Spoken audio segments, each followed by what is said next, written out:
hate this place. This zoo, this prison, this reality, whatever you want to call it. I can't stand it any longer. It's the smell.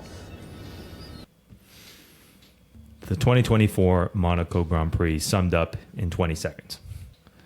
Which the race should have been. Yes. We're about to get into that. We'll do the obligatories first before we start venting. F1_philosophy at Instagram. F1 Philosophy at YouTube. You guys have been loving our shorts. We really appreciate that. Please like and watch as many as you can. And F1 Philosophy Pod at gmail.com. Sean and I got crushed the last 2 weeks in fantasy. The email is to join the fantasy league, as I should have maybe said first. Sean and I got crushed in these last 2 weeks in the fantasy league. And producer Gatsby is starting to get very antsy thinking he can win. And we're going to need your help to stop him. But yeah, that being said... But how about some actual truth first? I'm not saying he's winning. I'm saying he's getting antsy. He thinks he can beat us. Where's producer Gatsby? I'm going to guess... in 5th place. Out of... 7. This is really bugging you, isn't it? That I keep saying he's crushing. Well, he is crushing somebody. Guess who that somebody is? You? No. Me. You. Oh. Both your teams. Which ones? The therapy? Your actual teams. Oh. God damn. The original teams you set up that you forgot the passwords to are in 1st and 4th. Very impressive. It's proof that the less I do, the better I am. Producer Gatsby, you bum, get back to work and don't lick the couch this time. Anyways, if anybody hears a snoring or a farting, it's Gatsby. He's with me this entire time. Anyway, Sean, how was your week since we last talked? Oh, how was the week? The week was okay. Can't really remember too much of it. Maybe I'm comatose from the Grand Prix. Mm-hmm. I don't think there's one... I didn't see one single Instagram account that we follow that didn't say the exact same thing. And including Max Verstappen said that too, that he wished he brought a pillow. I thought that was a joke until I rewatched some of the race and was like, wow, he actually said that. Oh, yeah. Amazing. I have a story that I need to vent about. Last Sunday, so I forgot to mention it, last week, some ladies ordered a side of sweet potato fries from me. And they said the fries were too sweet. It's days like that, where I'm busy, stressed, angry, and tired, that I dream of a dystopian future where these people will be allowed to own nothing and like it, like the WEF says. Normally, I'm against that stuff, but when you order sweet potato fries and complain about how sweet they are, I lose faith in humanity, everybody. I don't know what else to say about that. Is the solution a WEF-style lockdown, or is it a village, like M. Night Shyamalan's Village, where we have this innocence in this contained world that's fake, so that we make sure nobody ever complains about the sweetness of sweet potato fries? That broke my brain a little bit there. Especially the fact that they intentionally ordered it. Intentionally ordered sweet potato fries. That is Gatsby level stupid. Get back to work. Oh, or some might say Esteban Ocon level stupid. Oof. Like the Panic at the Disco song, we constantly thank God for Esteban. We're going to talk about him in a bit, if we feel like it. There's not really much to talk about with him. Anyways, Monaco 2024, the best of all the races thus far. I think we can all agree on that. So much fun, so much drama, a lot of overtakes. Today is opposite day. Everybody, what did you think of the race, Sean? I think you liked it, right? You were texting me how much you loved that race. Yeah, I'm pretty sure I wanted to rip my eyelids off at about 20 laps in. Did you take any breaks watching that race? Because you texted me like an hour after you started, and you're like, ugh. No. Besides a washroom break or two, that was no. Oh, no breaks. It was just that long and prolonged. Yeah, it was painful. I think you had, or I had texted you saying I wasn't going to watch it till later. Yes. And you said you weren't going to say anything. There was nothing to say. And then my dad texted me shortly after saying something along the lines of always fun at Monaco or something like that. And I promptly told him I wasn't watching it, so he didn't text me anymore. But that got me thinking, well, something must have happened. And I guess something did happen. Yeah, that was completely inconsequential and predictable. Yeah. Is that like, I noticed they didn't give Magnussen a penalty, but do you think he deserved one? We're talking about, of course, the first lap incident. I should always describe things before just assuming you guys know what we're talking about. First lap incident between him and Perez that took out Nico Hülkenberg and started a red flag. Yeah. And I've watched that crash a couple of times, and I've read and listened to all the commentary about who did what and what should have been done and this and that and everything else. And yes, he should have had a penalty. Mm-hmm. He should have had those 2 points added to his license, and he should not be racing in Canada. Yeah. Go on. People are quick to say it doesn't make sense for Checo to have been moving over that way, and that K-Mag was up alongside him, and because it's the first lap, they deserve some leniency. Come on. Nico Hülkenberg said it the best. It was completely unnecessary. Mm-hmm. No, absolutely. And on F1 TV's coverage, Julian Palmer said it immediately as we saw the crash. He just doesn't pull out. No, it doesn't matter what the situation is. He's never pulling out of a move. Why he has so many kids? He's got one, but he doesn't pull out of the move. Sorry for being an asshole. He doesn't pull out of the move, regardless of what the situation is. And I guarantee you he knew that that was going to happen before it happened, but he kept it in there. Why? He's never been punished for his nonsense. Properly, I should say. At least by his own team. Mm-hmm. He's always had Steiner on his back. So he thinks these moves where he feels almost like you're saying, there was no need to go that way. You're not passing Perez on the outside, even if you continue along that road. Right? I think he felt he was invincible, and they jumped the Alfa Romeos at that first corner, and they thought, why not keep going? I can do it. I'm doing really good right now. I'm the Saubers. What year is it? You're right. Anyways, he jumps them, and he's like, and like you said, or Hulkenberg said, it's unnecessary. What do you think you're going to do? Right. And you cause a major accident for a move that's not going to happen. Like, you're not going to take the overtake. You could have slowed down, maybe let Hulkenberg go by, maybe go alongside Hulkenberg until he yields to you, and you're completely fine the rest of the race. You did your job. You went from last to 17th. Hulkenberg had the line to pass Perez. Oh, really? Right? He was up on the inside, and that straight that isn't straight curves to the left. So, realistically, if Perez wanted to maintain position, all he had to do was sit in the middle of the road. Looked like he was doing that. More or less. Yeah. Magnussen did what he does, and you have to give him some credit for trying a move. But people are saying that Checo didn't need to be to the right. Well, at the end of that straight is a left-hand turn. That is a dual apex left. So he does need to be over there. Mm-hmm. Was he going over a little too early? Maybe.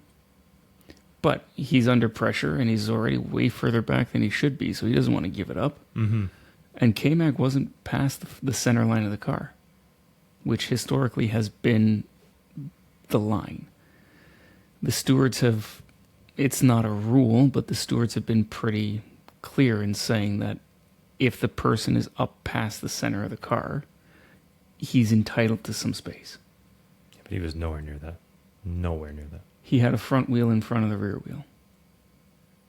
That was it. Yeah, but this is now the third time in how many races that he's caused an accident in that particular, like, his front wheel to someone's rear wheel. Or vice versa, but either way, he's a fucking menace and he deserves to sit out. Yeah, they definitely saved his ass there. Considering they've been kind of tough on him. Not tough, correct on him the entire year, finally. But to pull your punch now, it made no sense to me. But yeah. Anything else you want to say about that incident? It was a big crash. I think that's the biggest crash I've seen in that part of Monaco in a long time. It destroyed the barrier. Yeah. Destroyed the Red Bull. That car is gone. Yeah. Might be able to salvage an engine and a gearbox, but other than that, there's not much left of that car. That's an interesting point. If they can't, that's another 3-place grid penalty for Perez next week, right? Or 2 weeks from now. Well, the penalties don't take account until you've used up your allocation. Oh, okay. That makes sense. But yeah, we'll talk more about Perez later. That incident ruined the race, realistically. Because everybody switched to hards, they had done their allocation, and what we saw was people just trying to hold on for 78 laps. Mm-hmm. You had a better take on this, so I'm going to let you talk about it. I'm not sure if I remember my take on it directly to you, but I'll try and do my best. I'm not against having a tire that can go the entire race. I think there are times for it. But in a series like F1, where you have the entire grid do a one-stop race, essentially, yeah, we did see some tire changes later on. Very few. I wouldn't say most of the grid. I would say 40% of the grid changed tires, not 50. I would say it was Max, Hamilton, and Russell, and then the Alfa Romeos. Stroll had to, I think, not because he wanted to. The original change, he didn't. That's right. Anyway, the plan for every team, effectively after the first lap, was bolt on the other set of tires and go for it. Which was surprising because the mediums went to the end of the race. Why do you have 2 tires that are going the distance of the race? Mm-hmm. That's a good point. And then, yeah, we just see people sitting 3, 4, 5 seconds off of their practice pace. So the race simulations in practice, they were still 3 to 4 seconds off of that pace. Yeah. Which in itself is 3 to 4 seconds off the qualifying pace. They were crawling around the course. Yeah. Why are we racing here? This is not racing. This is just day-to-day traffic. Yeah, exactly, yeah. Like, even people are making fun of Russell for holding back 5th to whatever. Leclerc, you saw at the end, pulled a 9-second gap out of nowhere. He was holding the front 4 back for how many laps, too? Yes. It's just, it was, I think, described as 3 races with tire strategy just slowing people down in those 3 races. And that's exactly what it was. It was 3 individual races for people to try to maybe get one place at the end. Maybe. Maybe. I don't think any of them thought they would. No. You would have, if they thought they could have, you would have seen one of the 2 Ferraris or McLarens make a pit stop. And it's a dark day in Formula One where Logan Sargent has the best overtake of the race. Yeah, it was good, actually. Into Mirabeau, I think. Yeah. That was a nice one. We saw a couple of those in Formula 2, which were equally nice. Mm-hmm. But other than that, there was nothing redeeming about this race. No. And I've said it before on this podcast. We should not be racing in Monaco. Period. Yeah, before we get into that, I just want to say, like, if it's a horrible, horrible race if you can just sit in the middle of the road for 78 laps. Right. Like, and we saw Danny Rick do just that. Yeah. Right? When he won, he had a dead car. His MGU-K or MGU-H, one of them, was completely done. So he lost a good chunk of power, and normally they would have retired the car if it was anywhere else. But they knew that all he had to do was just sit in the middle of the road and Hamilton wouldn't be able to pass him. Yeah, and Senna did exactly that to Mansell in 92. Sure. It's doable. And those 2018, I think, was what you're talking about with Ricardo. You could still pass in those cars. It was still doable. No, you couldn't. It was still as tough as this? Yeah. Oh, okay. They claim that you need 4 seconds different to the car in front of you. A 4-second advantage, to the car in front of you to pass at Monaco. Wow. Then, yeah, it definitely is time to get rid of Monaco now.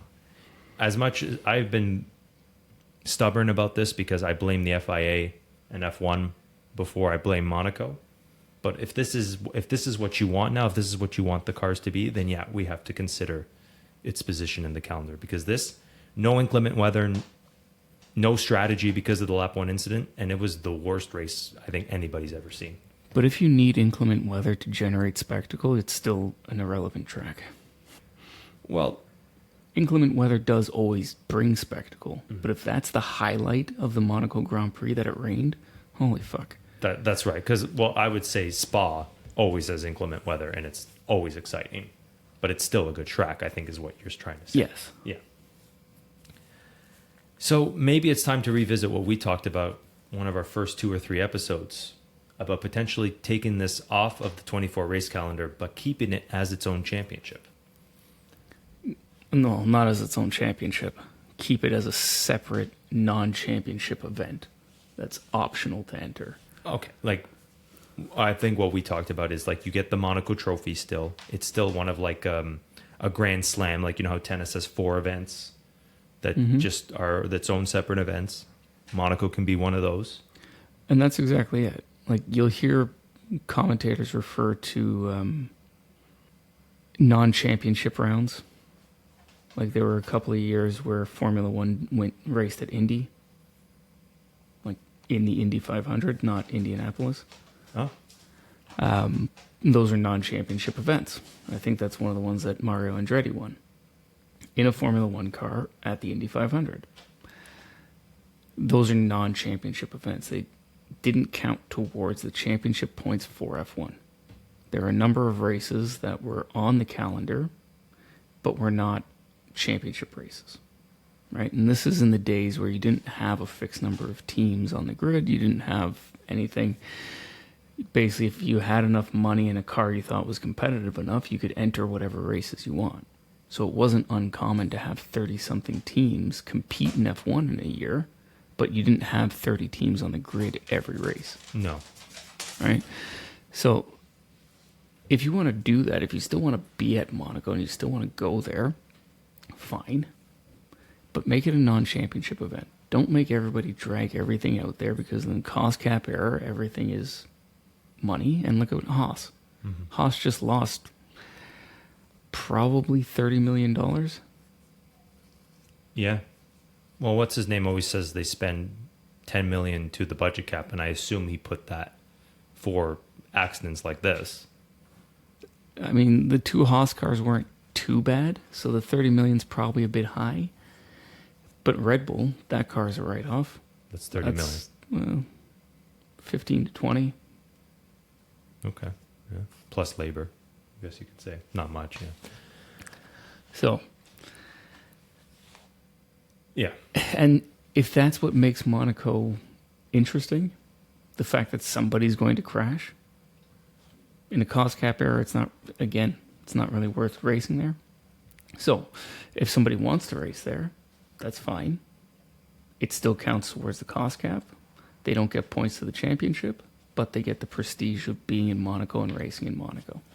Mm-hmm. Sure. This is it's going to happen this year. I'm imagining that Leclerc's not going to win another race, but he's going to be happy he won this. He's going to consider his season successful because of this win. And you know what? He deserves to be happy about winning this race, being the first Monegasque since 1920 something, I think. I agree. 1940. I agree, and that's the point I'm trying to make, is that if this is important, this is still important to a lot of people, but to F1 fans and to F1 in general, this is completely unnecessary.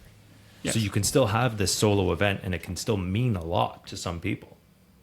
Mm-hmm. It's just like, what is this? Like, Leclerc is now in the championship fight, and he has really no business being it, because if this was any other track, Max Verstappen starting from 6th would have probably made his way back up to the podium, if not the win. Yeah. And yeah, we'll talk about, like, let's talk about this quickly about Leclerc's victory. It was great. I'll give him that. He was faster than everybody else. He qualified better. Did a steady job. He almost pulled Charles Leclerc and because of his tears in the last 2 laps and crashed because of it, but that would have been awful and funny at the same time. Yeah. I mean, at least he would have still won. Even if he crashed, yeah. Because he could have just parked in the middle on 3 tires and just limped it home with everybody else, yeah. I had a thought that if Verstappen didn't slide into the wall and act like old Max Verstappen, as in a baby, he could have still continued and finished that lap and then done one more lap, and potentially he would have been on the front row. He could have found 2/10. I think he could have. I don't think he would have got pole, but I think he would have been ahead of Piastri. I don't think so. You don't think so? Historically, he has struggled there. He was good last year. Maybe the year before, I can't recall. 2022, Perez crashed. Otherwise, Max would have had pole. Right, but did Max came 3rd or 4th? Okay. 3rd, because, yeah, Leclerc, that was 22 was the fucked up pit stop for Leclerc. Yeah, so then 23 is the only year that Max has won that. Really? Oh, that's right. Yep. No, 2021 as well. 21? Okay. Yeah. So he's won twice. Every other time has been not so great. Mm-hmm.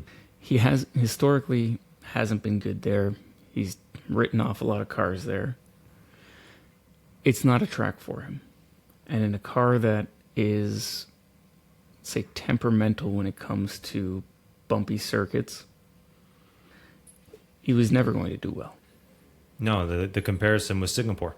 Yes. And that was an excellent comparison because that's exactly what happened. Yeah. Go on. Exactly. They have to raise the ride height to get over the bumps, and then the aero platform isn't there, and then it all goes to shit. Mm-hmm. So he doesn't have the car that he wants, which means nobody in that team has the car that they want. Checo. I don't think Perez was something else in general. But yeah, continue your thoughts on Max. Well, think about it this way. Perez is not on Max's level. He's always a good margin down.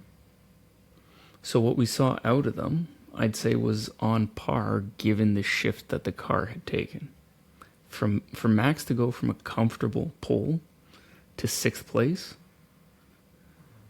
I don't think it's unreasonable to see Sergio go from what should have been a 2nd to wherever the hell he finished, 16th or 17th. He was 18th. He was a 100th slower than Sargent. That's bad. But then he got promoted because the 2 Haas's. Haas's. Yeah. Yes. So it's terrible. Don't get me wrong, it's terrible. But I think it is because of the general impact of the car. Maybe. I think that was just... I don't even know. Like, I think he was mentally off. You're still faster than Sargent and who was 16th. You're still faster than those 2 drivers. Oh, Alonso. You still should be faster than him. He should have gone to Q2, realistically. I don't think that is the car that bad. I think mentally he was off. He even said it. It was a joke. So, like, something was off in his mind. Sure, maybe. Sorry, I'm still mad at Perez, yeah, as you can obviously tell. I mean, ultimately we won't know, but it is what it is. He didn't qualify, or may as well not have qualified. Yes. Yeah, the best thing that happened to him was that lap 1 incident. Which then results in lap 1 him going out and not having to race for 78 laps of absolute nothingness. And ruin his reputation even more in those 78 laps, yeah. So, anyway. I think the only thing... You're right. I think the only thing we disagree on is I think Max would have been higher than 6th. But I think he was a bit of a baby. He slid into the wall, and then he was just like, I quit. And, like, you're right. I think the pass was going through his head. I'm not good in this course. I'll come back stronger next week. Like, we'll just write it off type of thing. But I don't know. I think you still had an opportunity to be on the podium, in my opinion, and put some fear into everybody's eyes now. They're all saying there's a 3-way title fight for the championship right now. There is, technically. Technically, I think Max is going to start running away with it, though. Don't know. Yeah. So, like we talked about with Perez, he must listen to this podcast because I laid into him last week, and clearly we got into his head. He's clearly rattled by what we say. He's affected by our words. We're sorry. We didn't mean to upset you. We're just saying you got to get your act together. Keep listening to this podcast too. Another person we were a little bit skeptical about, you and I were on opposite sides of the fence, was Piastri, who seemed to have listened to Formula One philosophy and stepped it up again. So, good job to Oscar. He was very, like, for his second year driver to have a very poised second like that, I think was pretty good. And I think it's safe to say he was slowing Sainz down at the end to get maybe Lando on the podium on the off chance, because otherwise I think he could have kept up with Leclerc. He was for most of the race. Yeah, but why bother at that point? Exactly. Any thoughts on Piastri with you, or do you think not much to talk about? No, I thought he was good. We saw on the first lap before the red flag came out, he was pushing Leclerc, and it looked like he had legitimate pace over Leclerc coming out of the tunnel, but then didn't get to act on it because they threw the red flag at that moment. Harassing was the right word for what he was doing. He was on him. Yeah, it was almost a little violent to watch. Mm-hmm. That going back to Max, that's what I believe. If Max qualified second, if he acted poised instead of being a baby and put that pressure on Leclerc, he might have forced Leclerc into a mistake. It's a moot point. Maybe Piastri still qualifies higher. Maybe I'm completely wrong. I'm just saying. If anyone could have threw Leclerc off his game, it was Max. Is it time to bring it back? I think it's time to bring it back. If your aunt had balls, she'd be your Uncle Nick. Mm-hmm. Since the race was action-packed, there must be something else you want to talk about, right? Or is that it? I'd like to talk about Esteban and his stupidity. Yeah. Let's do it. You start next to your teammate in the points. Probably the best qualifying this year so far. Mm-hmm. In the best qualifying position in the first 8 races. Guaranteed double points at that point. I think he was 11th. But I don't think so. I think Gasly was 7th, Ocon was 11th. Point is, they had the best chance for a double points finish. Let's see. Oh, yeah, you were right. 10 and 11. Yeah, they're still in a good position. Let's put it that way. Yeah, yeah. So, could have gotten double points, potentially. One DNF up front, and you have a double points finish. Yes. Long race. Yep. And what are you going to do? Send a move that was never going to work on the first lap of a 78-lap race up the inside of an extremely tight corner. Over the curb. He drove over the curb. Over the curb to then drive over your teammate. The one person you don't want to do that to. Destroy your car and almost destroy his car. Yeah, like... When you were told before the race, do not attack your teammate. Is that what Famine said? Or someone must have said that. I don't know if Famine said that or not, but that was the message that came across, is that they were told, do not fight with each other. The team told them not to fight with each other, and the first thing this fucking idiot does, 6 corners in, is try and pass his teammate on the first lap and put himself out. Yeah. He's lucky he didn't put them both out. Oh, God help him if he put Gasly out too. God help him. Gasly scored his first point. Yeah. And to add to that, you're working the team game now. You guys are in rough shape right now. Now is the time to band together and be us against the world. So if Gasly's in a points position, like you said, do not attack him. But on top of that, what were you trying to gain there? If you pass Gasly, the team still only has 1 point. If you do what you did, you have no chance of scoring points. And if one car DNFs in front of you, which is more than possible, there was a Williams there was Yuki there was 2 Mercs who aren't reliable anymore. There's 2 Ferraris. Let's not forget that. Like, there is the Charles Leclerc curse for a reason. Mm-hmm. That was not the time to be racing your teammate. No, absolutely not. At all. From a long-term perspective in that race and a short-term perspective in that race, from a general common sense point from that race. And like I said, you need to band together now. If you have hatred with him, you shouldn't be driving together. You should have said something in last year. If I can't drive with Gasly, say something last year. Oh, it's very clear that they were going to be terrible teammates to each other. This bad? Yeah. And in general, I think anybody that Ocon's paired with is going to end up being a terrible teammate because Ocon is the problem. Pierre's not great. Don't get me wrong. Pierre is not great, but Ocon is the problem. Mm-hmm. I feel stupid for not seeing it more clearly. I was blinded by his aggressiveness, which I value in F1 drivers, but it's now like he had a problem with Perez. He had a problem with Alonso. They had to stipulate specific rules for him in the case of Perez. Mm-hmm. The ground's coming out under your feet right now at this point. Like, who's going to sign you? Like, if Sauber did want to sign you, which was the rumor preseason, which was still circulating, they might as well cut their losses. They already have one terrible driver locked in for 2 years. They don't need 2 that could potentially drive into the side of Nico Hülkenberg at any given race just to race him for 12th, if they're lucky. The Sauber team next year. I'm saying they're going to be slow again next year. Yeah, but how did we get there from Ocon? Oh, I'm saying Ocon's going to drive into the side of Hülkenberg if they're teammates. I actually wasn't making fun of Nico Hülkenberg.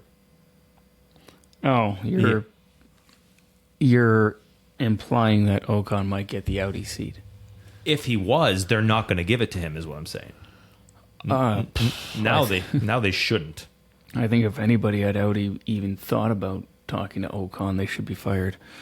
Yeah, I think the Germans are a little more sensible than that. Well, I say that, but Toto's responsible for Ocon. He's Austrian, though. Yeah. Yeah, they haven't been the same since Hitler took them over. So anyway. The point I'm trying to make is that, like, there's no need for Esteban Ocon on your team right now. And even Alpine is thinking, and the rumor is, he might sit out Canada. And we need to qualify that is simply a rumor that journalists are throwing around. There is nobody on record at any level from the team suggesting that that's the case. Okay, but I'll add this. I'll raise this into the pot. Out of all the team principals, who's most likely to go to the media and talk shit about someone on his own team quietly to start a rumor to justify his actions? Bruno Fermat.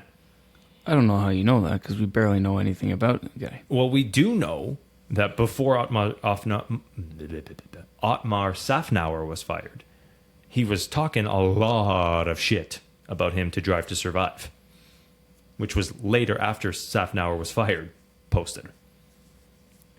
I'm just saying.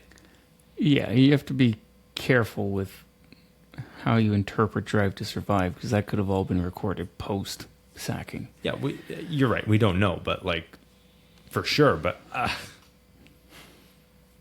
I'm not necessarily disagreeing with you. I'm just putting it out there because I read 3 or 4 articles today that were suggesting through 90% of the article that this was a given, that it had already been agreed that he was going to be out in Canada. Mm-hmm. And then as the day went on, they got more and more ridiculous to the point where people were suggesting he's just gone. They've packed his shit and sent him home. Well, I'll say this. That makes more sense than just replacing him in Canada. I agree. So, I don't think it's going to happen. Yeah, I'm leaning towards it not happening. I'm just saying if that's even out there, that's harsh. That's amazing. But yeah, you don't just drop him for one race. If he's a problem, he's gone. The only reason I could see to drop him for one race is to say, we warned you. We warned you that there'd be repercussions. You're going to sit out one race. You pull this shit again, and you're gone.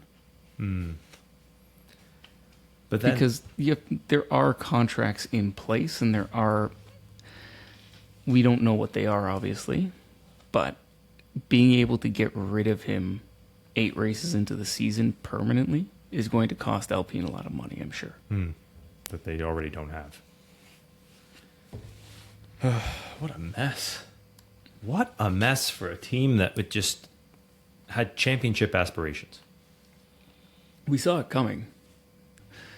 Putting those two drivers together was always going to be a complete catastrophe. Essentially nationalizing the team and making it entirely French. Drivers, headquarters, CEO, team principal didn't feel right. Especially when you got all your success from Enstone. Like you were saying a couple weeks ago. Right. And they're still in Enstone. They still have a lot of international people, but they have brought it around the French identity, which just so happened to coincide with it nosediving. They are on their way back up, which is a pretty quick turnaround. Like, they've made more strides in 8 races than Williams has in the last 4 years. That's fair. Yeah, Williams somehow only managed to copy them backwards by making the car overweight. Yeah. Which is funny. Speaking of, Williams did get their first points this season. Mm-hmm. And they're lined up from last year. We know they can do pretty well in Canada. So they might be turning it around finally. But The old car did well in Canada. that's fair. Yeah. The old car would not have been anywhere near 9th position in Monaco last year. Interesting. What did they change up? Like The entire concept, right? They've gone from what was a low drag, high speed car to this more balanced platform. And I'm just looking at Monaco here from last year. Give me a second. Yeah, I just want to say about Alpine too before we move on.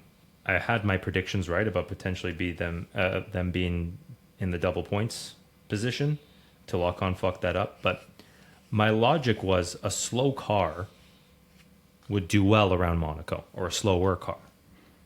I should have applied that logic for Mercedes, who did it surprisingly well. Like, because I remember you saying in China how when all the cars were forced to slow down, the Mercedes was one of the best. Yeah. I should have applied that logic. So, interesting points about last year's Monaco Grand Prix. Alexander Albon, 14th. Logan Sargent, 18th. Magnussen, DNF. Sergio Perez, 16. Oh, wow. Yeah, he's had 2 bad... Oh, that's right, because he crashed in Q1. Mm-hmm. So, he doesn't seem to like Monaco either. K-Mag DNF'd. I don't recall why, but I'm sure it was something stupid. Engine, if I'm not mistaken. Yeah, we probably should have looked at that before we made our predictions. You and I both had Perez up high because of street course. We were wrong. Yes. Let's get into let's recap our predictions now. Unless you have anything to talk about with Alpine, Ocon, Williams. We'll talk more about Canada in a couple weeks. Yeah, you're right. The Williams doesn't necessarily look hot for Canada this year. Neither does the Alpine. Yes, they made some strides, but they're still a slower car. Yeah, I don't know if I'd rule out the Williams because they may have gone to a more balanced car, but Canada is not a super high-speed track. It is higher speed than a lot of the ones that we've been to, but it is challenging. It does have, it does require a nice balanced aero platform. So Williams, that may be a track that they go good at. We don't know anything about this new car, really. I would call it high speed in the sense that you have the 2 long straightaways. You have the one towards the end and then the one at the beginning at the start-finish line after the Wall of Champions. And then when you get into the elevation, I forget what that turn is called, you can sort of defend really well. That's what Albon did last year. Yeah, and my point is Canada's not high speed like a Monza or an Azerbaijan. It doesn't have a lot of slow speed corners. It's got a couple of big slow speed corners, but most of them are kind of in that middle range where the more speed you can carry through them, the better you're going to be. And that's where a low drag car isn't going to benefit you. So I think Williams taking the step back, putting a little more downforce in the car, balancing it out might benefit them at Canada more than somewhere else. At least it will benefit Albon. Sargent's dead duck these days. Yeah, he's already gone. He's already gone. Okay. Let's quickly go over our predictions. Needless to say, Sean nailed it and then didn't. But I'm very impressed that you called Charles number one. That was a bold, bold call. Good job. I felt like it was about time for that. And you were right. Charles won. You nailed it. So you win this week as far as I'm concerned. Because the rest of your predictions weren't great. Better than mine, but Lando, you had Lando 2, Max 3, Perez 4, Sainz 5. Still, that number one carried you through this week. So did I had Lando 2? Lando 2. And Oscar wasn't up there? No, neither of us thought good of Oscar. It's still a tough course, right? Like we thought maybe his inexperience wouldn't benefit him. Yeah, but he's been there in F2. And he was pretty decent. Last year was his best race before the upgrades. Yeah. Yeah, we thought wrong there. Okay. I don't think we should even talk about mine. Like it's I don't see why we would. I'm not trying to deflect or anything. I'm just saying That every single one of them was wrong? every single one. Had Max 1, Lando 2, Charles 3, Sainz 4, Perez 5. Yeah. Yeah. P10s? You said Danny, and once again, it was not in the cards. He was 12th, but This was another fucking shit show. Like, he got stuck behind Alonso. And he was anywhere between 0.2 and 0.5 the entire race behind Alonso. But you can't pass, especially not someone with as much experience as Alonso. Mm-hmm. So that's what that was. But fucking Danny is one of the only people to lose a place. Oh, what happened at the end? Nothing happened at the end. Just that order is more or less the qualifying order. Obviously, positions were changed through the race, but when you look at let's say after the restart, the first few laps after the restart, I believe it was Alonso got in front of Danny. Danny went down, and that was the only position change until 20 laps to the end. That's right. And if he just kept ahead of Alonso at the beginning, he probably would have challenged Gasly. Maybe not got around him. It would have had a better opportunity to get around Gasly than Alonso. Yeah. 2 weeks in a row, Danny's let both of us down. Very close. I said Yuki P10. He once again did another steady race. I'll ask the question every week because you seem to think he will fight for a win eventually. Is this good enough to keep a seat? Is this a great future, or is this just who he is? Is this what we see is what we get with him? If Yuki doesn't end up on the grid for at least a couple more years, then there is no justice in F1. Because I agree, his first couple years was definitely Red Bull's pay driver token to Honda. But I would say he's probably one of the most improved drivers of the last decade. Everybody else has basically stayed where they are. We haven't seen huge improvements. Right? With the exception of maybe Lando, but then you put that down to McLaren's elastic band of a car over the last few seasons. Right? Mm-hmm. The other contender for reasonable performance improvement is Sainz, but I don't know if that counts because I think that's more getting used to Ferrari. That's a good point. So other than that, Yuki's really the only driver who's improved. Well, I talked about it in Australia. Sainz dominating the way he did that race was very non-Leclerc-like. I think you might have something in him being the most improved. Because that's something you didn't see. He never did races like that. Like, yeah, he was smooth operator, but smooth operator for like 6th or 5th back in the day. That was like, I'm dominating a race, which we had never seen him do until that time. Sure.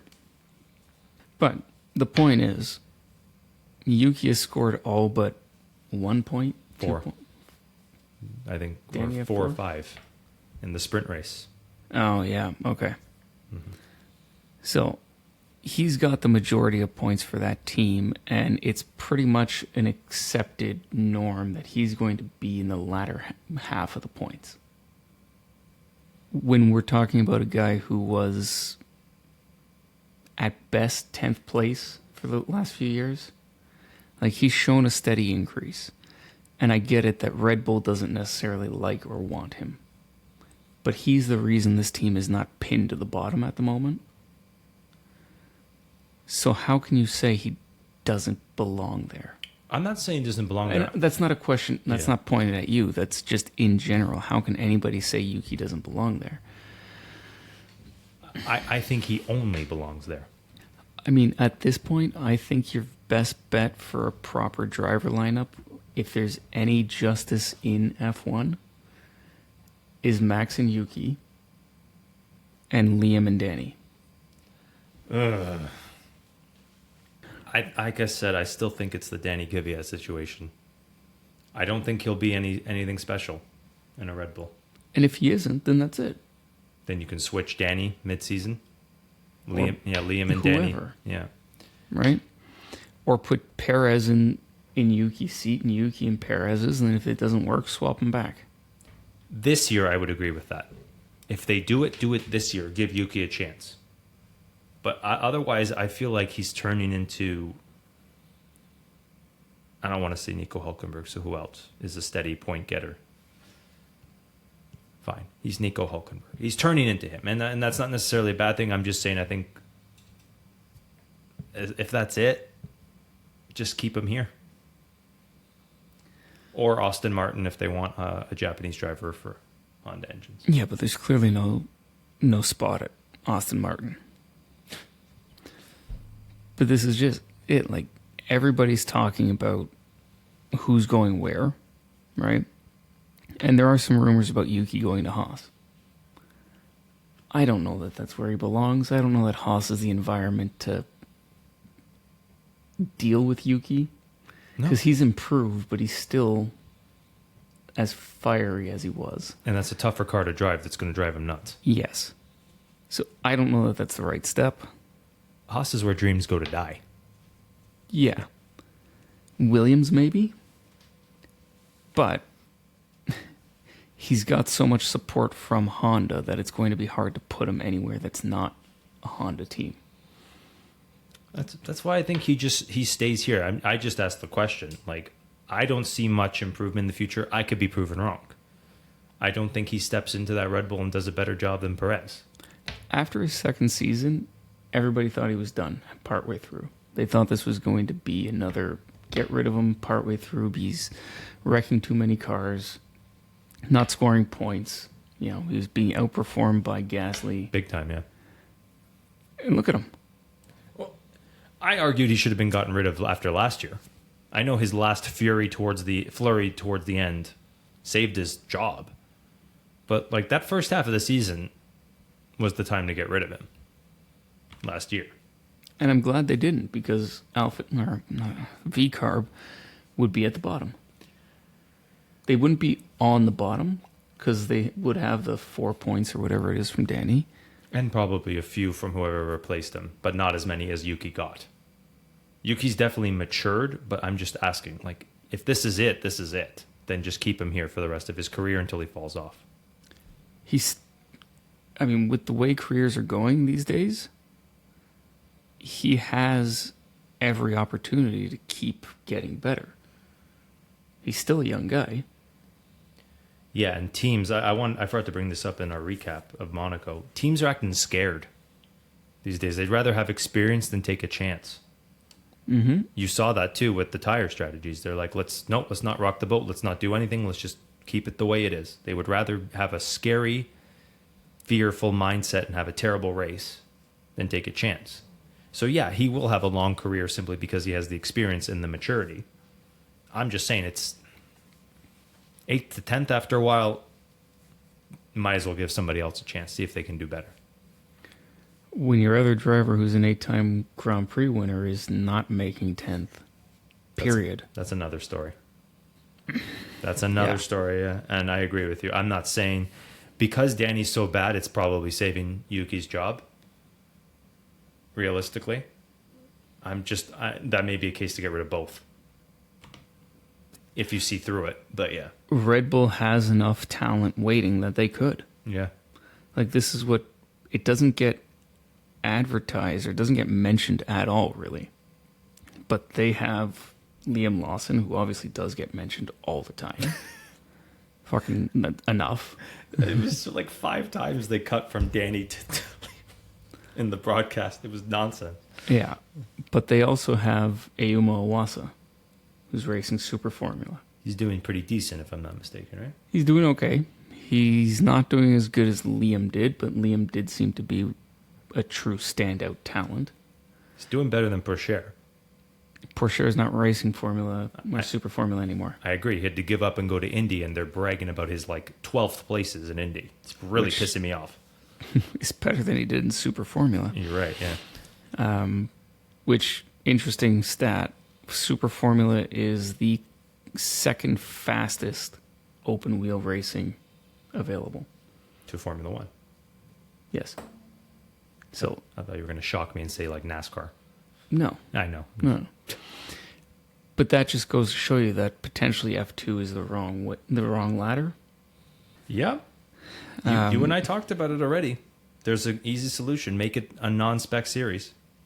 Make it something like Super Formula, right? Or Super Formula. Super Formula is still technically a spec series. It just has 2 motor suppliers. Well, you and I spitballed like 3 motor suppliers, 3 chassis, or 4 chassis. That's what we spitballed. Yeah. Yeah. There are ways to do it, but I think our solution was the best. Yeah. The point there is you've got Ayumu Iwasa in Super Formula doing pretty well. Then you've got Isaac Hadjar in F2. Doing really well. There's another one. Oh, not Miney, is it? Might be Miney. No. Anyway, yeah. They've got 2 in F2 currently. They've got more in F3. Plus Super Formula. Now, obviously, the F3 guys shouldn't be brought up. And you shouldn't bring the guys from F2 into F1 prematurely. But Isaac Hadjar is in 3rd place. No, he passed Maloney, so I think it's now Aaron Hadjar. He's in 2nd. Oh, yeah. Yeah. So he's in 2nd in the F2 championship. He's got a win. Sprint win. He seems to be doing all right. No, sorry, that's wrong. He's got a win. Or a couple wins, maybe. Yes, he has 2 feature race wins in Melbourne and Imola. Mm-hmm. I'm looking at points, not positions. So yeah, at the end of the season, he may be the champion. This is a very close championship fight. Yeah. And we're seeing right now, Paul Aaron is leading the championship and he has no wins. I was going to say, yeah, that nobody's talking about him, but I guess it's for good reason. Well, no, but this is the thing about the points, right? Like, you don't have to win a race to win the championship. Consistency is key. Right. And we've talked about that before. Now, he's not that consistent, but I think he's the only one that only has one finish outside of the points. Yeah. So out of 10 races, he's finished 9 in the points. Our boy from Barbados is slipping a bit, but I think he'll bounce back. Yeah, Monaco seemed to be particularly hard for him. didn't help that he got completely airborne in the end of the feature race. I missed that part. One of the AIX, I think it was Dirksen. Oh, I did see that actually. Yeah, yeah, hit him coming out of the pits. That's right. I did see that. Annihilated him. Yeah. Otherwise, he would have had a points finish. He did have points in the feature race. He got 1 point. He ended up in 10th. Oh, it was a sprint that he crashed out of and didn't get points. I see. But what I'm saying is, I think before that happened, he was in the points or something like that. Anyways. Yeah. Anything else you want to add about F2? Talk a little bit about it. It was the better race of the weekend. Oh, it was a fantastic race. There was actual overtaking. There were pit stops. There was overtaking. There was Vasseur contemplating his career, and I don't know, they probably had him on suicide watch after that race. I didn't hear his radio. He was like legitimately upset. Oh, he had a car problem, and it sucks to be on the verge of winning a race and then to have your dreams dashed by a mechanical problem. But just the sheer panic that was coming out of him over the radio, and he basically gave up. As soon as the car started showing any signs of trouble, that was it. He was inconsolable. He gave up. He wasn't doing what a proper driver should have done. A bit of Max Verstappen in him. He's Dutch too, right? For sure. I'm not sure. Pretty sure he is. Yeah. They both acted like babies this weekend, in my opinion, but yeah. See anything special from Bierman and Antonelli, since we have to talk about him every week because the rest of the media is too? Nothing worthwhile, no. Were they placed better than they have been in the last few races? Sure. But it really wasn't anything too impressive. Antonelli got fourth in the sprint, I'm pretty sure, and Bierman got fourth in the feature. Right. Finally got some more points than he does in F1. Right. But for two drivers that are touted to be going to F1 next year, to me, it's unacceptable. Oh, it's a lock. It's a lock. Like it's inevitable at this point. Which, I mean, we've got a very close three-way fight at the top, and no one's talking about those three in F1. You and I are trying with Maloney. We're giving Hadjar his due. Maybe we should start talking about Paul Aaron. I'd like to see him win some races, which would be nice, but nobody's talking about Aaron. I let you. Not let you. I wanted you to talk last week because I was excited to hear you talk about how stupid it is that Bierman and Antonelli were going to be put in an F1 car next year potentially. You know what? We're going to stop talking about those two because I'm looking at it now and just remember that the feature race was won by Zach O'Sullivan, who had no business winning that race. Yeah, it was just a virtual safety car that saved him. That was the biggest plot twist that we've seen in a race in a long time. He was on the long strategy, the Hail Mary of a strategy to just throw it out and see what happens. The Ferrari. It finally worked, yeah. And the best possible fucking outcome of that.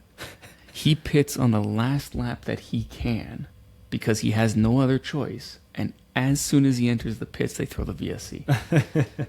Now, yeah, because it would have closed the window, right? It would have closed the pit lane, right? Yes, in F2, if you get a VSC, you cannot enter the pits. That's amazing. But he made it in. It was seconds before the VSC was thrown. That's amazing. And he ends up in front of Hadjar because of that. Hear that, Logan Sargent? Hear that, Zhou Guanyu? There is hope for everybody. And Ferrari, maybe we shouldn't call you stupid for using that strategy on several different occasions and getting destroyed by it. Because sometimes it works. 10% of the time, it works every time. But yeah. So Zach O'Sullivan has no future in F1, I'm assuming, is what you're trying to say. I mean, we'll see. I'm sure somebody will want something to do with one of these guys. But yeah, in general, no one's talking about Zach O'Sullivan in F1. Because he's been towards the back most of the year, so. Yeah. Anyways, like I was saying, I was happy to hear you go off about Bierman. I'm going to talk more about that in my upcoming therapy session because I have a whole discussion on it. It was nice to hear you say that. I'll just say this: he's a function of the media, not necessarily his talent. He's a function of a marketable media organism. He's someone the media likes and would want to see in F1, and they're just throwing his name. But why? Needlessly. Yeah. We know nothing about the kid. The only reason we're talking about him is because he's a Ferrari young driver. Why? Yeah. Why was he put there in the first place? He must have been groomed in some way beforehand. They must have seen something in him, and then they justified it with his 7th place in Saudi Arabia. Like, okay, here's your shot. But I told you, as soon as I heard what's his name, Karun Chandok say, "Oh, he's only 3/10 off Hamilton in qualifying," I was like, A, 3/10 is a lot. B, you're justifying this kid for nothing. I could see it right then. He's a justification of him being a media darling. They're trying to push him even though he has no business being there. He's Jensen Button. I wouldn't take it that far. I'd say it was one of the most exciting things of the season at that point. That you had a new driver, a young driver, and he wasn't pinned to the back like all the other ones have been. He was in the 2nd fastest car. I understand that. But look at all the other super subs and replacements we've had over the last few years that go absolutely nowhere, right? We had, what's his face? Yeah. No, the Fittipaldi. Oh, yeah. Pietro. Yeah. Filled in for Grosjean. And I'm not even sure if he finished those races. That's how nondescript he was. I think he did, but remember, that Haas hadn't been updated. They stopped development in 2020 and no development in 2021. Sure, but we're talking qualified 20th, started 20th, finished 20th, a lap behind 19th. Like, that bad. Oh. Right? That was a performance that was truly miserable. From someone who allegedly is good enough to be an F1 reserve driver. His performance in Le Mans is okay. It's not great, but it's not terrible. Behind an F1 car? No. He doesn't belong there. And that's what we're used to seeing, right? So putting a young driver, who, by the way, the youngest driver in a Ferrari in how long? Long, yeah. 30 years or something like that? Way more than that, I imagine. So that was the exciting part about it, but his performance, it wasn't worth the hype. Anyway, that's enough of Behrman. I was trying to find, that's what the sound that you heard. I was trying to find the commentary when Jensen Button got his first win. That was more than just a blowjob on air. That was awful. That was vulgar sex.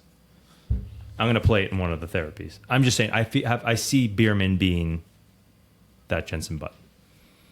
Anyways, last comment. Anything else you want to talk about before we wrap up? I don't know. I think we've got most of it. Wasn't really much to talk about. Oh. One last thing, just being that Lance Stroll again justifies the fact that he's a fucking pylon. Alonso opens up a free pit stop for the guy. Gets 25 seconds, so it's a pit stop and a bit at that point. Lance takes it, with the strategy being pull up to Gasly and get in front and get into the points. That's the only acceptable outcome from that. And what does he do a handful of laps after getting those new tires on? Mm-hmm. Fucking smacks the inside apex of the chicane just out of the tunnel. Which, why the fuck were you there? That's not where people butcher that corner. Instant puncture, back into the pits, bottom of the field. And he was lucky not to cause a safety car. He was very lucky that his wheel went into the pits instead of outside of it. Yeah, exactly. He actually might have, like when Kevin Magnussen caused drama at the beginning, our only hope was Lance Stroll. And right. It almost happened. Right. I'm surprised he didn't try and go around for another lap on that. Because maybe he was trying to pull a safety car out. Wouldn't have helped Alonso either way. Just... I know, you're right. Utter stupidity of... You're putting 78 laps, 4 seconds off the pace. And you do that with a fresh set of tires and no excuse about degradation, no nothing. That is just lapse of concentration Why are we putting up with this guy? Yeah, this is. If this was just once in a while, if this was once a season, we'd probably let it slide. But it's 5-6 times a season, especially this one. Yeah, and okay, he outqualified Alonso, sure, but that performance was not anything to be proud of. No. Not at all. In a car that last year was potentially going to be a title contender. And almost won that race. Right. Yeah. Anyway. Anyways, the descent down to hell for Aston Martin continues. You heard her here, F1 Philosophy first. We told you what would happen. Gotta start listening to us, guys. The rest of the F1 grid does, as is clear. That's going to be the title of this episode. Is that Oscar Piastri, Sergio Perez, and Esteban Ocon listen. Because we're in their heads. For better or for worse. All right. I'm sick. I want to rest. This was a good conversation, but I'm tapped out. So unless you have anything else you want to talk about? No, I think I'm good. We'll be back for Canada. I got some solo episodes coming up. Sean might even have a solo episode coming up. We'll see. I'm not going to trigger you that badly, I promise. You know what's coming up this weekend? The 24 Hours of the Nürburgring. Oh, not the not the video game one. No. The actual one. The actual 24 Hours of the Nürburgring. So I will have that on my laptop for 24 hours straight, checking in as I can, but that's always a good race to watch if you're looking for something to do in the gap. That's a good idea. I actually wouldn't mind watching it to see if Mick Schumacher finally scores points in that. It's not a WEC race. Oh. Then never mind. All right, everybody. F1_philosophy at Instagram, F1 Philosophy at YouTube, and F1 Philosophy Pod at gmail.com to join the Fantasy League. Producer Gatsby can potentially take the lead if we don't stop him. I know he's way behind, but... I mean, his mentality is the same mentality that your original two teams are taking. Don't touch him. Don't touch him. So, maybe he does. Is he licking the couch? No, he's passed out. Yeah. That's terrible job today. Stupid dog.